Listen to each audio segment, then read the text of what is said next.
Salve, salve galera! Sejam todos bem-vindos ao canal Brasileirão, oitava rodada, estádio do Maracanã, no Rio de Janeiro. O Flamengo recebeu o Bahia com uma crise rondando a Gávea e o Flamengo precisava vencer para tentar espantar essa crise que está começando a se instalar por conta dos maus resultados na Copa Libertadores da América e uma partida pouco produtiva contra o Cruzeiro, onde perdeu a invencibilidade do Brasileirão. E o Flamengo venceu por 1-0 com o gol dele, Arrascaeta, seu 7º gol no Brasileirão em 8 jogos, artilheiro da competição. O Flamengo vence, vai à liderança. Amanhã tem Palmeiras e São Paulo. Se o Palmeiras empatar, acaba ficando junto com o Flamengo e o Bragantino na liderança, já que o Bragantino empatou hoje com o Grêmio. Ambos têm 17 pontos, Flamengo e Bragantino. O Flamengo tem um saldo maior. E o Palmeiras tem 16 pontos, logo em terceiro lugar. Se vencer amanhã, vai para a liderança. Se empatar, o Flamengo continua na liderança, mas é empatado, né, com Palmeiras e Bragantino. E se perder, o Flamengo continua na liderança por condição de gols contra o Bragantino. Bom, falar do jogo, o Flamengo começou o jogo como já é de costume, quando joga no Maracanã, pressionando o adversário, finalizando várias vezes no começo do jogo, até abrir o placar. O Flamengo abre o placar com menos de 8 minutos, a Arrascaeta de cabeça, após um belo cruzamento do Michael, ele cabeceia para o fundo da rede, faz 1-0. Antes disso, ele já tinha tido uma chance com o goleiro, aí ele chuta, o goleiro rebate, ele chuta e o zagueiro põe o pé e tira. E o Flamengo teve chance de cabeça também no escanteio, até sair o gol do Arrascaeta.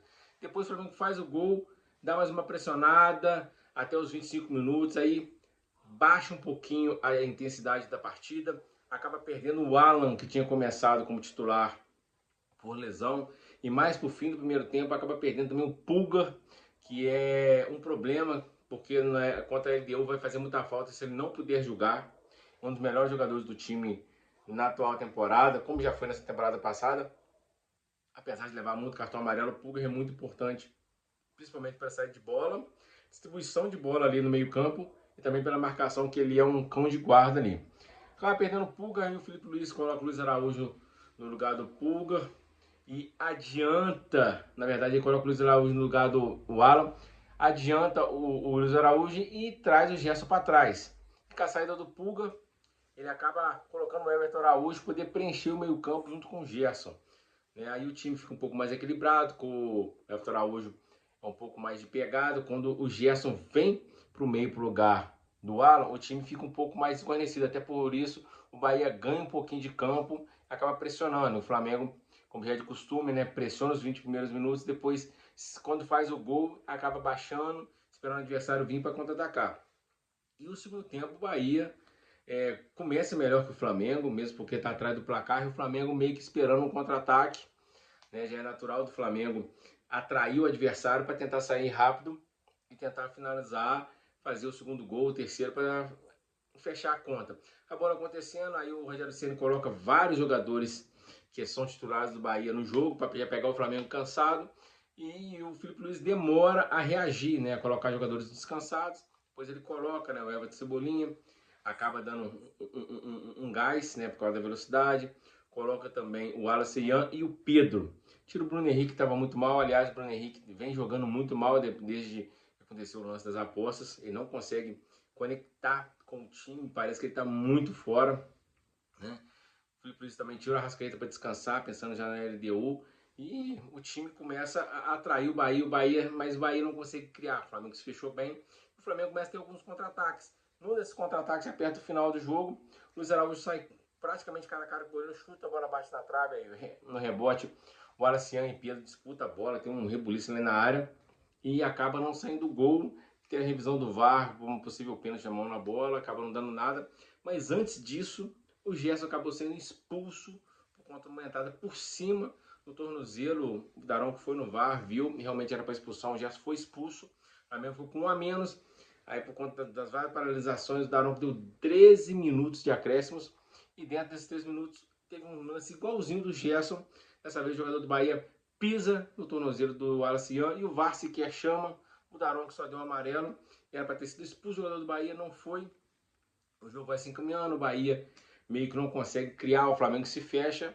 Tenta sair no contra-ataque, sem muita aspiração, já menos exposto. O Flamengo consegue segurar o placar, vence por 1 a 0, uma vitória importante por conta que já estava se instalando uma crise ali, uma crise até exagerada, mas há assim que se cobrar, principalmente o Felipe Luiz, que está mexendo muito no time. Todo jogo é uma escalação diferente, não dá sequência de jogadores que estavam vindo bem, né? Do nada ele tira saca o Alexandre no jogo contra o Central Córdoba e coloca o Ayrton Lucas, que vai mal, acaba tomando gol de cabeça. Hoje ele já volta com o Alexandre, mantém o Bruno Henrique e o Michael, que vinha mal. O Michael deu passo para gol hoje, mas fez umas 5, 6 partidas mal. O Bruno Henrique está jogando mal há muito tempo, né?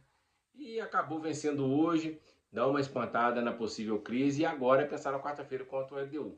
Tem que vencer de qualquer forma. Se empatar, vai complicar, principalmente porque a LDU depois joga em casa contra o Central Córdoba. O Central Córdoba deve vencer o Deportivo Táchira, vai disparar, e o Flamengo, se empatar, tá fora. Aí vai disputar a Sul-Americana. Aí já imagina, o elenco mais caro da América do Sul disputando a Copa Sul-Americana.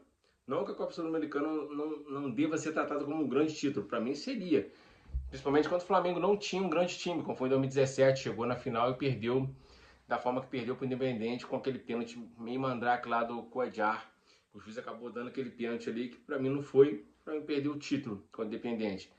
Mas na atual situação, o Flamengo tem muito dinheiro, um elenco muito caro, um time com potencial, não pode nem pensar em ficar em terceiro num grupo fácil, um grupo Deportivo Táchira, Central Córdoba, estreante Libertadores, e LDU, que não é LDU de anos anteriores, quando foi campeão da Copa Sul-Americana, campeão da Libertadores. Não é a mesma LDU, é uma LDU mais fraca, menos investimento. O Flamengo tem a obrigação de ganhar com mais 2 gols de diferença para poder depender apenas de si no último jogo em casa contra o lanterninha do campeonato, que é o Deportivo Táchira. Coisa que dá para fazer. Agora vamos ver se o time consegue fazer o que fez hoje, fazer o gol logo no começo para poder ficar tranquilo e conseguir atacar sem aquele nervosismo da pressão pelo gol. No jogo de hoje valeu muito para poder espantar a crise, jogou melhor que o Bahia, mereceu a vitória, criou mais, foram 14 finalizações, principalmente no primeiro tempo, onde foram 10 finalizações, no segundo tempo só 4, mas teve mais chances de gol. E o Bahia, o Rogério Ceni tentou uma estratégia de segurar os titulares e jogadores mais rápidos para o segundo tempo, para pegar o Flamengo cansado. O Flamengo é um time que cansa no segundo tempo, por causa da intensidade do primeiro tempo. Acabou não dando certo, se eu não me engano, é a 17ª derrota seguida do Rogério Ceni como técnico contra o Flamengo. É uma freguesia assim absurda. É isso aí, um abraço, fique com Deus. A Arrascaeta tá iluminado em artilheiro e não é centroavante, é meio campo, hein? A 10 fez muito bem pro Uruguai.